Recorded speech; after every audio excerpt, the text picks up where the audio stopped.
Hello and welcome. I'm your host, author Ryan M. Oliver, and this is the Mighty Books Podcast. This episode's featured author is Tracy Cram Perkins. Tracy is a four-time dementia caregiving survivor. Over the course of 16 years, she's cared for her parents, uncle, and aunt. She's the author of Dementia Home Care, How to Prepare Before, During, and After. Winner of the 2022 Chanticleer International Book Awards for Instruction and Insight, How-To Manuals. It is her mission to supply caregivers with proven shortcuts to reduce the stress of dementia care. Tracy teaches hands-on solutions for reducing repetitive questions, meltdowns, and wandering using simple fixes found at hardware and office supply stores. Hello, everyone. Welcome back to another episode of the Mighty Books Podcast. Today with me, I have Tracy Cram Perkins. Tracy, how are you today? I'm great, Ryan. Thank you for having me. You're very welcome. I'm happy to have you on here. So today we're talking about your book. What's the title of your book? It's Dementia Home Care, How to Prepare Before, During, and After. Now, can you tell us a little bit about it? The title kind of goes into it, but tell us a little bit about your book. The book is a toolbox. It's also the table of contents is a dementia map. What I did is, because I'm a four-time dementia caregiving survivor, I wrote the book that I needed, which was a hands-on book that had resources in it, that had step-by-step instructions so that I could figure out why my dad was melting down, or my mom was melting down, or my uncle was having an issue, or my aunt, or whoever it was at the time. I learned through trial and error, because what you're seeing on the book cover, that's the 25% that worked. That's not the 75% where I fell on my face. So literally, I mean, it's all trial and error. It's just a willingness to fail and then get right back up and try again. And so I put all the stuff that could help people into that book. And so I made the table of contents into a dementia map where the caregiver can run their finger down that page, find the thing that meets the challenge of the day, turn to that page, and have step-by-step instructions.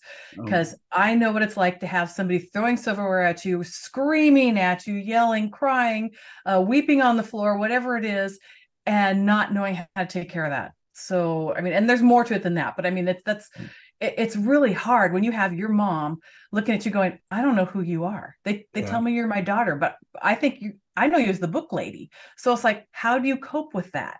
You know? Yeah. So you basically wrote a roadmap for people dealing with the home care of a dementia patient. Yes. What made you go, I'm writing all this down for, myself and for everyone else to use? What was that kind of breaking point for, like, yeah, I'm going to do this? Okay, I read, while I was taking care of my dad, he moved in with us, and I read over 30 books, and I took classes, and I could never remember what the fine details were, because if you've never done dementia care, you never understand how exhausting it is, and the fact that you're sleep deprived. Liken it to being a parent of a newborn. The first time you have a kid, that's the experience, only it keeps going. It doesn't go away. They don't grow out of it, they grow into it.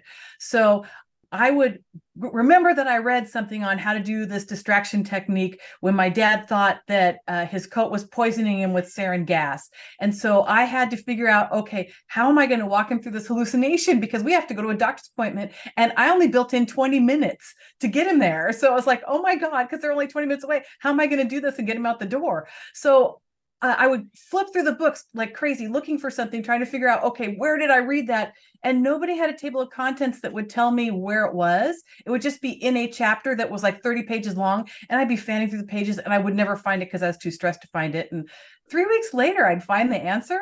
So finally, I just started writing this stuff down and kind of keeping track of where it was and how to get to it. And it kind of went on organically. And then my dad and I, while he was still cognitive enough, had this conversation about that, now that I know this stuff, I should share it.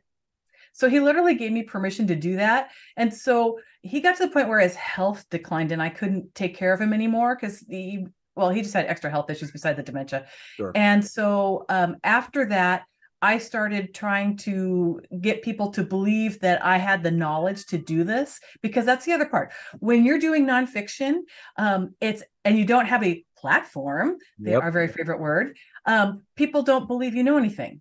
And so it didn't matter that I had life experience and that I had taken care of all these people. Didn't matter. It was, I didn't have a platform. So how was I going to sell this? And I didn't know how to sell it at first. So, when you don't know how to sell something but you know how to do it, it's like, okay, how do I take it from point A to point X? I mean, what's the map in between? And so then I had to kind of like guess until I finally got there. And fortunately, and I don't know if you go to conferences, but I went to a conference that, they had the ability we could pitch to agents and editors. And so I started learning how to write and do all these lovely things. And then I started pitching the book. And then one day it was like lightning struck. And I just happened to go, this is the day I'm going to get accepted. And I walked in the pitch session and I just sat down at the front of the woman and I said, I didn't even bring a pitch with me, but I just want to tell you about my book. And she said, yes. So Awesome. there you go. Yeah. Well, there you go. Yeah. So you saw a need for it, you felt it yourself, and then you made the book. I mean, that's kind of how the best way to go about selling your knowledge, I guess I would say. Well, and the thing was, I thought there was a gap in the market where you're either a medical professional, a journalist, or somebody writing a memoir. And there were very few practical tools that were actually written from a caregiver's perspective. Yeah. I mean, the 36-hour day is the Bible of dementia care. I mean, that's what everybody turns to because it's so comprehensive. It's been around since the 80s. But it doesn't necessarily talk to somebody who is exhausted, maybe only has like a high school diploma, Right. and doesn't want to read words that are 4 syllables long. And it's nothing against the book, because the book's got great information. But if you're tired and people are melting down in front of you, it's not easy to read. So I just made sure that it was easy to read, relatable, and had a little bit of humor in it. Well, yeah, that helps. That helps. Yeah. Because if you're not laughing, you're crying in situations. Well, yes. Like that. Yeah, that's with parenting and I assume dementia home care as well. Yes. Now, if you could help me out, the differences between dementia and Alzheimer's, what are the differences? So dementia is a spectrum, and Alzheimer's is right now what's considered the largest block or chunk on that spectrum. So it falls under the umbrella of being a dementia, because dementia is the common symptom between all of them, because it could be something like Parkinson's or Lewy body, or like what Bruce Willis has, which is FTD or frontal temporal dementia. Mm-hmm. So, it's, and that's becoming, they're becoming more prominent because they're getting better at diagnosing them. So that's how people are figuring out, and I'm not going to give you a bunch of medical terms because, that's good. I don't want people's minds to melt, but no, you're good. Really, I'm not here to melt your mind. I'm here to help you. Melt away, whatever. People will pick through it. That does help. That does help a lot, because a lot of people go, well, I think it's this and I think it's that, and like, well, I don't really know, and that doesn't help either. But I know in your book you kind of talk about the differences there. So someone's having a meltdown.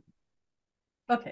How would you tackle this? Because usually it comes out of nowhere. Someone's they're eating dinner, or they're watching TV, or they're just taking a walk, and all of a sudden a meltdown happens. How does somebody go about handle this without causing bodily harm to you or the person, or, having your meltdown yourself? Okay. So there's a lot of things that you can do, but there's really like 10 steps that you can use to work through this. And, Okay. and I wrote them down, and they're on my website as a giveaway if somebody signs up for my email newsletter. But really what happens is, first of all, we have to realize that more than likely we are the cause as the caregiver for the meltdown, and we don't even realize it's our behavior. So we're rushed, which is something you never want to do with someone with dementia, or if you're trying to argue with them, because you can never win an argument with someone with dementia. So you have to become their champion. You have to get into their shoes and understand where they're coming from. So the big thing is to recognize that they are not, and I had somebody say this to me yesterday, they're gaslighting me. And it wasn't a case of gaslighting. They didn't understand that dementia ends up, diminishing the brain. It literally starts dying. It'll develop holes, it'll shrink. And so we learn let's give you an example. When you're in kindergarten, you learn how to tie your shoelace. Okay. By the time you're 8 years old, you can tie much more complex knots. You're taking the knowledge that you learned early on, and you're applying that to other things to acquire it faster. Okay. And we're used to our entire lives we've learned something else, we apply what we've learned to that thing to learn about it. That goes away with the dementia because they're getting holes in their brain. So their brain's literally going to take something from somewhere else because that seems like the logical spot and pull it out across that hole. So suddenly you're talking to somebody and they're not talking about anything that has anything to do around you. So they could suddenly be telling you that World War II has broken out. And because their mind's going back in time and they think we're at war, and you're actually standing there and a car had backfired. Okay. Oh, So it could be something that's around them. I had a gentleman that had been a Vietnam veteran, and I was talking to he and his wife, and he was having a problem because anytime he'd hear a noise that sounded like a gun or an explosion, he would go into panic mode. He would think he was back in action, in live action. So it was trying to work somebody through to a place of calm and assuring them that they are safe. So if they're yelling and screaming, the thing you need to do is you want to make sure you're outside of their ability to hit you or kick you.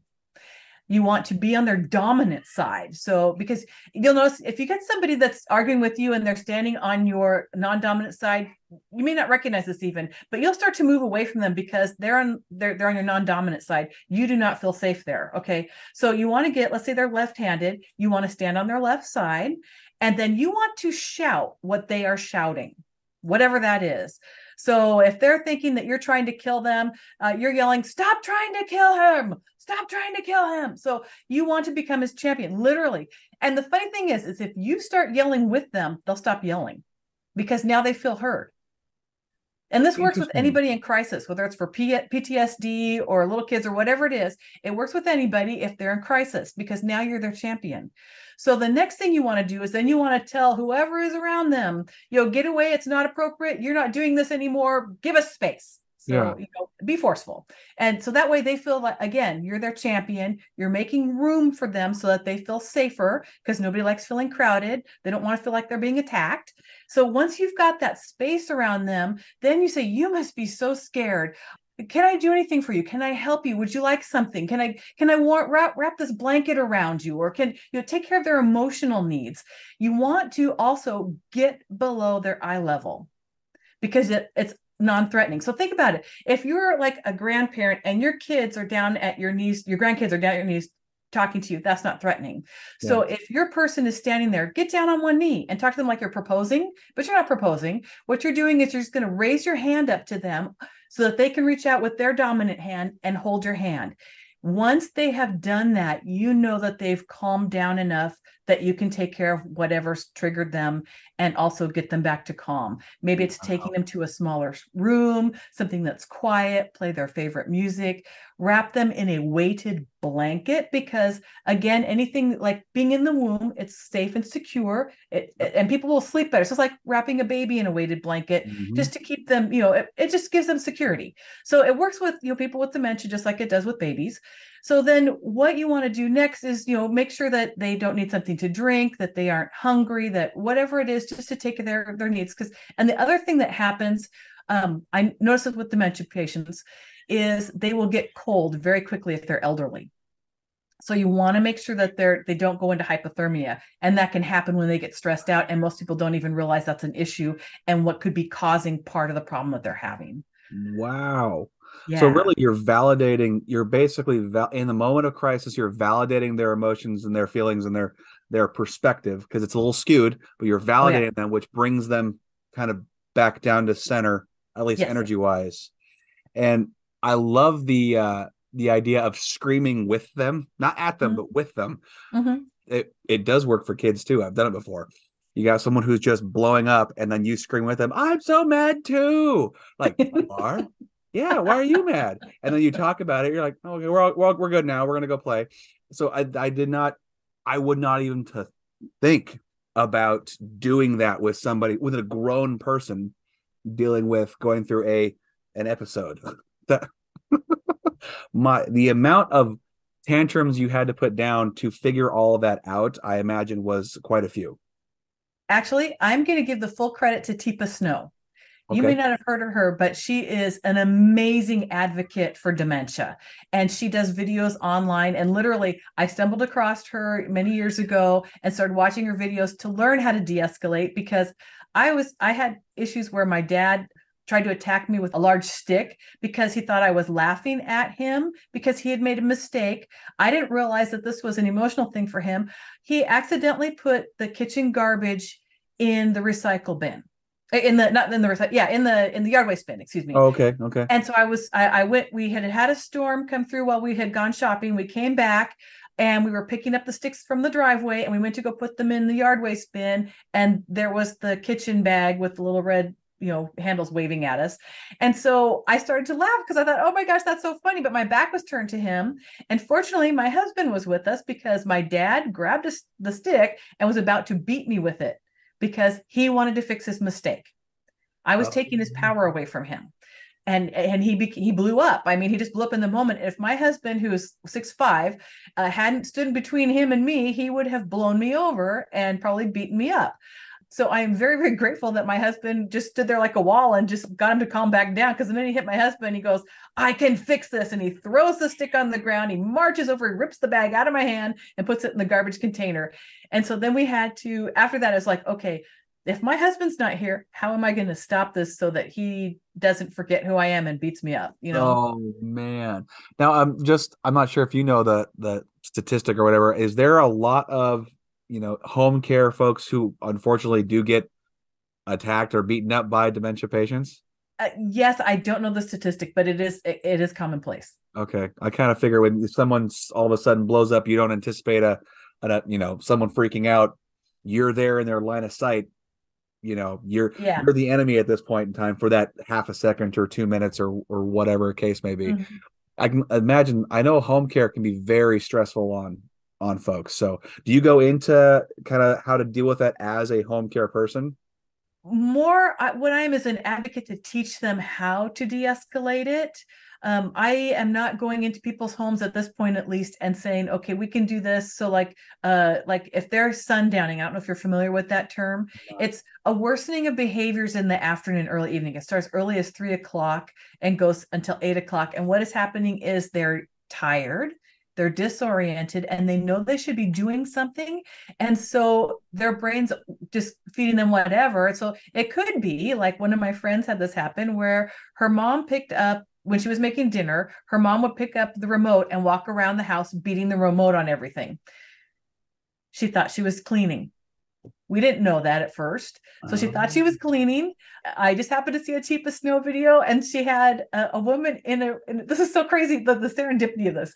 She had this woman with a maraca in her hand walking around doing the same thing. The woman had been a professional housekeeper. And so they switched it to a dust rag, and then literally they took it out of her hand, put the other one in her hand, and started her in the cleaning motion. And she took over and just continued cleaning. So she wasn't damaging anything. And I saw that. I was like, oh my God, I have to tell my friend. And then, we were on the phone talking about it, and we figured out that she needed a job to do. And so what we ended up doing is, and then we did this with my dad too, we got aprons for everybody. Because, there's a messiness issue when you start losing your functions. And so that you spill a lot or you knock things over because you're not as coordinated. So what we ended up doing is we got aprons for everybody.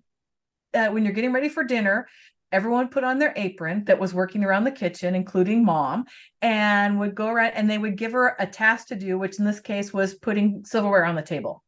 So it didn't matter where the silverware went, just it had to go on the table. So that was her job. And then her daughter would tell her, great job, mom. Now dinner's gonna be ready in 20 minutes. You want to go sit down and take a break here? Can you take this to the living room for me? And then, I'll call you in for dinner. They'd come in, they'd sit, everybody would have, including the kids, have their apron on. They'd eat dinner. They would then, after dinner, they'd get up, they'd take the apron off because dinner was over, except for who was washing the dishes. And then they'd get to wash the aprons to take care of the messiness. It kept the clothes clean longer because you don't know how many times it's going to take to convince them to change their clothes, unless you have a routine down where you can get them to change their clothes. So then you're keeping the clothes cleaner longer. So, and it also wasn't a bib, so they weren't being treated like a baby and singled out. Because it's about keeping people empowered. So if you can treat them like an adult, because they have memories of being an adult until they get too far back in time. But, it's just one of those things that if you don't know how to tackle that, and I thank Teepa Snow every day for this. So if she's ever hears this, I want to say thank you right now. But it's just one of those things that's like, if you don't know, you don't know until you know it, and And you gotta figure it out. And most, I would say 90% of people, it's just like having children. We didn't have a book out there called What to Expect When You Were Expecting. No. We didn't, there's nothing really like that until the 36-hour day came out in the 80s. And not and 90% of the population doesn't even know that there's books out there for dementia care. Don't Well, even though there's millions out there, they don't know it. yeah, well, until you need it, you don't know you need it until you know you need it or think you need it. It should, apply that to, I don't know how to fix this on a vehicle until the car needs it because it broke. Well, I guess I know how to fix that now because I needed to fix it. Mhm. It's what comes up, you kind of adapt and overcome. But it's interesting that even as they're, declining in their memories and everything, they still require a purpose. They're Yes. still looking for that mutual respect. They don't want to be singled out. We're very social animals, humans, and Mhm. being singled out is not a good thing. It's usually a very negative and sometimes met with aggression, anger, I'm sure some serious rage. So if everyone's on board to making sure everyone is included, I bet that makes home life a lot more endurable. Yeah. Mhm. Well, and one of the things that I have learned since then was that with my dad, we would play cards every day at lunch because that was something he enjoyed. Even if he couldn't remember how to play, then I would coach him as we were playing our card game. But what it would do, it kept him engaged. It kept him using his mind because he would have to pick something out. And it would also tell me what kind of an evening we were going to have. Because if he was having a good game, I was going to have a great evening with him. We weren't going to have any meltdowns and we were going to have fun. If he was having a tough time with the games, I knew he was overtired and he was going to melt down like a 3-year-old. Oh, So it's just, but for me, it was a great gauge because then I could tell, okay, what to expect and then plan for it. Because if you don't know what to expect, you don't know the triggers, how are you? It's just easier if you have advanced knowledge. so how would you plan for something like that? You're having a good day, so you're not too worried about, being proactive in handling any kind of outbursts that might come. But how would you prepare for, like, okay, we've got my gauge down. He's pretty tired today. He's a little emotional. What steps did you take to make sure that it was a less bad of an evening? So it was figuring out what distraction techniques he enjoyed. Sometimes it would be a sweet treat. So I would give him like some candy, sugar-free candy, or maybe a little ice cream sandwich or something like that because he loved ice cream. So something like that was a good distraction technique. Also something he could play with. So I had things that he could rummage through because he used to be really good with his hands and he would build things and so it was like having stuff to sort. Sometimes I would ask him, can you, if he's having a hard time, can you come help me with this? I'm having a really hard time. I need your advice. And then have him walk me through something. And he would be so engaged with that he'd forget he was mad because he loved to teach people. But that was his personality. So I had to do it differently with each family member. So it was, what works for them. But what, again, experiential knowledge. Once you learn it with one person, you can kind of dial it in and change it for the next. It's like not having none of your kids have the same personality. So, it's the same with your family. So you got to just figure out what works for them and knowing their routine in life. So like bathing is a huge one. If you knew that your mom bathed every night before she went to bed because all the kids are going to be bathing in the morning before they go off to school, then you want to keep that routine. You don't want to suddenly have her bathing in the morning and then have her fighting you because that's not what she did during her lifetime. And maybe your mom was the youngest of 11 kids and she grew up during the Depression and there was only one bathtub. And between the two parents and the kids, she was number 9 on the bathing into that bathtub and never wanted to take a bath again. Sure. So it's knowing about their history and what their triggers were. And it's really helpful if you ask them to tell stories. Now, this is where grandchildren come into play. Because if you're taking care of an elderly person, they're more willing to talk to their grandkids than they are and tell the family stories than they might to their children just because of the emotional headbutting that went on during life. So seriously, I'm not making it up. So you have it. There's that generational gap with the grandkids where they can say, "Grandma, can you tell me a story about blah blah blah blah when you were growing up?" And suddenly they will start because the grandkids engaging. And then maybe, and I do this with a lot of people, if you create a memory book and you start having them put stuff together so that she can tell her story or he can tell his story, you'll get lots of stories out of that too. So you can kind of figure out where they are in their timeline and how to meet them where they are. Because what happens when they start panicking and say, I have to go pick up so-and-so from school, or I need to go to work, or the baby is crying, I got to take care of the baby. So it's trying to understand what they're telling you. And if you can distract them, have them tell you their story, then you can gauge the answer that would meet with them. One thing that happened to me is one of my friends, mom kept saying, I have to go home. I have to go home. And so we figured out where she was, and she thought she was getting in trouble for being late because she was supposed to be home by dinner time and it was dark outside and she'd been sundowning. And so when we figured out when she was, I said to her, I'm going to use a different name. I'm going to say, Martha, your mom called. She said it's too dark for you to walk home and she wants you to spend the night and she'll come and pick you up in the morning. What that did for her mom is she relaxed. She suddenly realized, okay, they know that where I am, there's somebody that cares about me, that knows where I am, and I have permission to stay here. Wow. So it's just understanding things that you just have to reframe it. I mean, take the stuff that you already know and then just use it for something else. But it's so hard to get to that point if you don't know where to start. Oh, absolutely. You have to know kind of their mindset and where they're going. So you probably have to have a few bad days before you can have many Oh, good yeah. days, because that trial and error part with just the adjustment period of, you coming in as, let's just say, you're the child of this person, of this mom or dad who's dealing with dementia or encountering dementia, and you've only encountered them as mom or dad, never as sister, brother, or playing as them being the younger person. And I wouldn't, again, someone who's never dealt with, dementia patients wouldn't even think to they don't need that permission. They're adults. Like, oh no, in their mind, they need that validation and that permission for them to feel comfortable in their own skin, their surroundings. But that's incredible. Now, for instance, like big issues come up, like emergencies potentially come up. Like, let's say weather, you got a bad snowstorm, or I don't know, the power goes out, or any kind of like emergency procedures that you need to prepare for someone being a home care professional, or you're living with someone with dementia. Absolutely. The first thing I would say is routine is all powerful. So if you can get the family together and you practice a couple times a month, including the pets, what you would do in case of emergency. Because the more you do it, and you have to make it fun. If people are fun and laughing, they're not stressed out. So when you're a kid and you're practicing the fire drills in elementary school, and to get in line, and then you follow the teacher and you go out to the specific spot on the playground and then or the parking lot or wherever it is, and you wait. Okay, it's that same principle. So you want to be respectful, responsible, and safe. So it's 2RS. So when you're respectful, then everyone's going to be cooperative.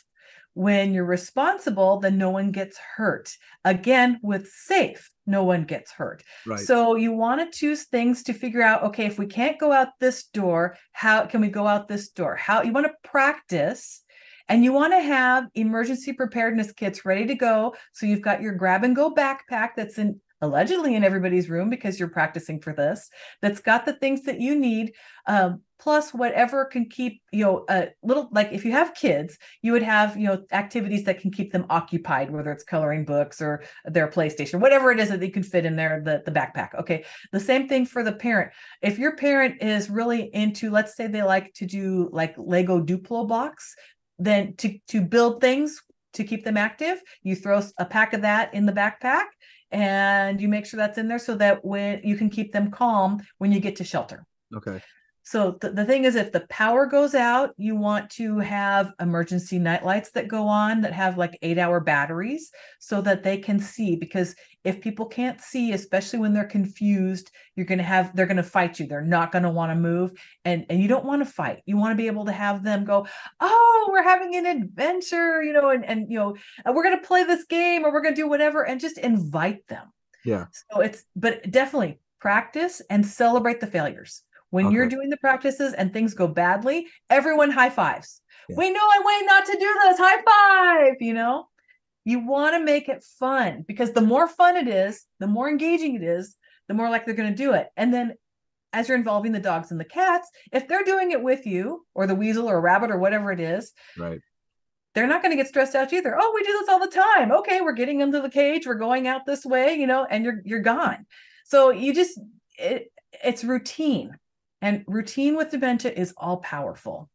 It seems like routine is a huge aspect of a lot of different illnesses, dementia, Alzheimer's, same kind of thing. And I found with worked with autistic children too. Oh yeah. Routine is God. Like in this instance, if you throw them out of a routine, it's crazy. Is it kind of similar with dementia? It probably depends on the person, I imagine. Yeah. But if at this time every day they go brush their teeth or something, and now they look at the clock, it's 20 minutes after, could that cause a meltdown too? Something as simple as that? It could if they're that with it. Yeah, because there are a lot of parallels with autism and dementia. Okay. So yes, it could very easily, because if you throw them out of their routine, they will melt. Okay. And it can be catastrophic. Yes. And then it's learning to distract. So how can you distract them to redirect them? And it works the same way with somebody with autistic as it does, with somebody with dementia. It's just knowing that person and knowing what will distract them and how to get them back on track. I didn't even think about the parallels between dementia and autism, because what caught my ear was you mentioned the weighted blanket. From working with several autistic children over the past, when I was actually in the schools, elementary schools, there were a couple kids who would have meltdowns for various reasons, and one kid actually enjoyed the pressure on shoulders. Like, you giving someone a shoulder rub, you just grab their shoulders and squeeze. That's all you're doing. All of a sudden, it's like anchoring them back down to planet Earth. I kind of always thought about it as, you ever gone tubing, getting pulled behind a boat. Oh yeah, and you're having a great time. You're bouncing off the wake. Woohoo, we're having a great time. Well, then you get thrown off, and now you're in the water and you got your life jacket on. And every time I do it, I start swimming back at the surface. But what I don't realize is I'm actually going down. I'm actually swimming down because I don't know where up is. The finally it brings you up. So that life jacket, the blanket, weighted blanket, or the pressure seemed to be like that life jacket. It brought them back to surface, brought them back to planet Earth. I don't know if it's a similar kind of thing that dementia patients encounter, where they just don't know where they are in that serious amount of confusion. They panic. It's what it sounds like. It's very, very similar. I mean, Okay. It really is very, very similar. Okay. Yeah. Well, that's comforting in the fact that we know the parallels a little bit, but it's still it can be a heck of a challenge to endure. That's for sure. With autism, like using Temple Grandin as an example, you know who she is? I do not. Oh, okay. She's got autism. She's Okay. very famous because she has done stuff in animal husbandry, specifically with cattle, that no one would ever think of, because she thinks so far outside the box. Oh, I have heard of her. I've seen interviews with her. Yes, yes, yes. Okay. She is phenomenal. Okay, so she's an example of what somebody with autism could become. Yeah. Now with dementia, it's Benjamin Button. You're going the other direction. Yeah. So it's the last hurrah, it's the last goodbye. So there's a lot of emotional components that go along with it. Denial of the caregivers being a really big one, because it's consider yourself and your children. Your children have known you their entire lives. Right. If something happened to you, there would be an enormous hole. Mm-hmm. Okay, it's the same thing. Now it's going the opposite direction. You are losing your parents who have been there your entire lives. It's that safety net, or as in the case you were talking about, it's that life preserver, and they're not there anymore. Right. Not only are they not there anymore, you have been systematically erased from their life. Oh yeah. So you've got a double loss, and before they even die. So you grieve twice. Yeah. So it's at least with kids with autism, there is a possibility and a potential for them. Yeah, no, absolutely. It's just interesting the behavioral similarities that follow both those who are going through dementia and those who have autism. It was just very interesting. Similar methodologies that you use to calm down tantrums were similar ways I handled some of the tantrums of the kids. So on a regular basis, are you teaching people how to care for those with dementia? So what I am doing right now, I am doing a couple things. One of them is I do online presentations so that people can see how to use color and how to do different things to help with dementia care. I'm also trying to work my way into hardware stores, and I'm doing a pilot program with Ace Hardware in Gig Harbor, where we are teaching people how to use the hardware store to make a home more dementia friendly. And people don't realize the number of things that they could do would be inexpensive fixes, that it doesn't matter where you are. If you're like living in Timbuktu versus living in Seattle, it doesn't matter, or I guess in this case, if you're living in Othello or Seattle, any place that has a hardware store, any hardware store could do this because it's using contrast. So like a lot of times people will fight using the toilet because they can't see it necessarily if you don't have enough contrast. Because think about aging eyes. The lenses in our eyes thicken and they yellow. So it takes more light for us to see clearly. Well, with dementia, a lot of times they get what's called a chromatopsia. So you can see black and white, and you can see the contrast of bright colors, but you can't actually see the colors. And the patient doesn't really know that. So when you've got that person in front of you and let's say you walked into a whole house of dreams and they had a sunken living room, they had wide windows looking out onto the Puget Sound, white furniture, white fireplace, everything's all in light colors. But to somebody with dementia, that room would be void of furniture. They wouldn't see anything. So if I ask them to sit down in one of the seats, they're going to look at me, and their brain has told them their entire lives that that's not safe to sit on. I could sit on the floor, but it's not comfortable for me, so I'm not going to do it. So if I try to force them into that chair that they can't see, even if they're holding on to the armrests, they're not going to sit down because their brain tells them it's not there, it's not safe. And we trust our brains. Yes. So if I put a contrasting pillow or if I put a throw blanket that was a bright color, that they could sit down in it because now they can see it. Teaching people how to look at their home differently so that they can make it more dementia friendly, so that they do half the work instead of all of it. Even eating can be an issue. If there's not enough contrast between the plate and the food, they won't eat because they can't see it. So consider this. This happened to my mother-in-law, who had also had Alzheimer's disease. We were at my sister-in-law's house and we were eating this wonderful dinner. Fortunately, this is the first time I noticed this. She had red plates.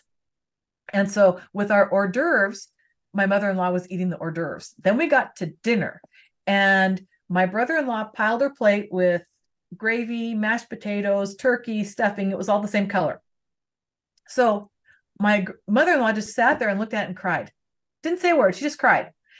And I'm like going, okay, because I'm very analytical. I'm looking at this going, okay, what is going on here? This isn't right. And I started doing research and figured out later that she couldn't see it. All she could see was this mass and it didn't look like food to her.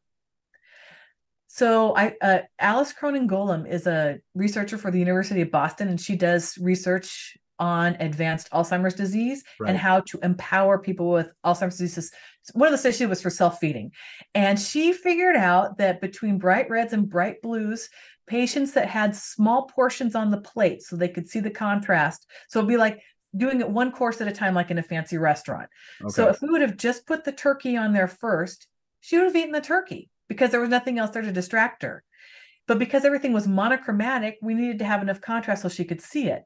So then put the next thing, like maybe the starch and then the vegetables. But you feed them in courses. That way they stay self-feeding. So it's just knowing about it. If you don't know, then you're thinking, why are you putting up a fuss? Why is she sitting there crying? What's going on? And then empower them.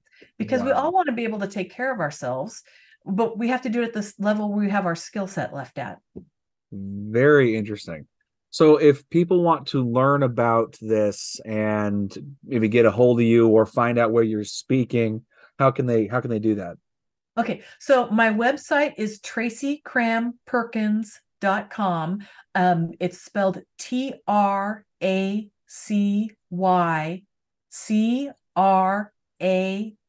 like Mary, PERKINS.com. Unfortunately, my events page just broke. I haven't had a chance to fix it yet, so it's not showing the events, but I always put my events in my newsletters. I'm also promoting them on my social media. So I'm on Facebook, Instagram, occasionally on Twitter. That's not my favorite spot because I'm not really good at it, but I try and get stuff out there so that people can find it and see it. Okay, excellent. Well, that's great to know. And I'll have all of your websites and everything on the details for people if you are wanting to get a hold of her because you've got someone in your life who has dementia, or you're just curious about the topic in general. I'll link those so you guys get to reach out to her. And then where can people get a copy of Dementia Home Care? Well, I am very lucky that I've been traditionally published, so it's available on Amazon, Barnes and Noble, your favorite independent booksellers, and for anybody in the local Seattle Tacoma area, it's at Ace Hardware in Gig Harbor, Washington. Awesome. Well, Tracy, thank you so much. I have learned so much from from everything you would talk about. Your experience is absolutely incredible and so valuable to those people who are, starting their journey with parents or loved ones going through dementia. So I really appreciate you taking time out of your very busy schedule to talk with me today. Ryan, thank you so much for having me. I really appreciate it. Anytime. All right, guys. I really hope you enjoyed this. Go out and, listen to her speak if you're able to. Go check her out, her website, get a copy of her book.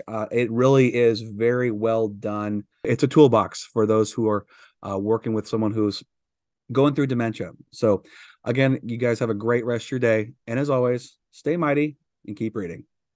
Are you an author? Do you know someone who is? If so, then message me, Ryan Oliver, at ryanmoliver.com to set up a free appointment to discuss being showcased on the Mighty Books podcast. If you enjoyed this episode, make sure to subscribe to the Mighty Books YouTube channel and share the link to this and more episodes with your friends and family. Thanks for listening. So long for now. Stay mighty and keep reading.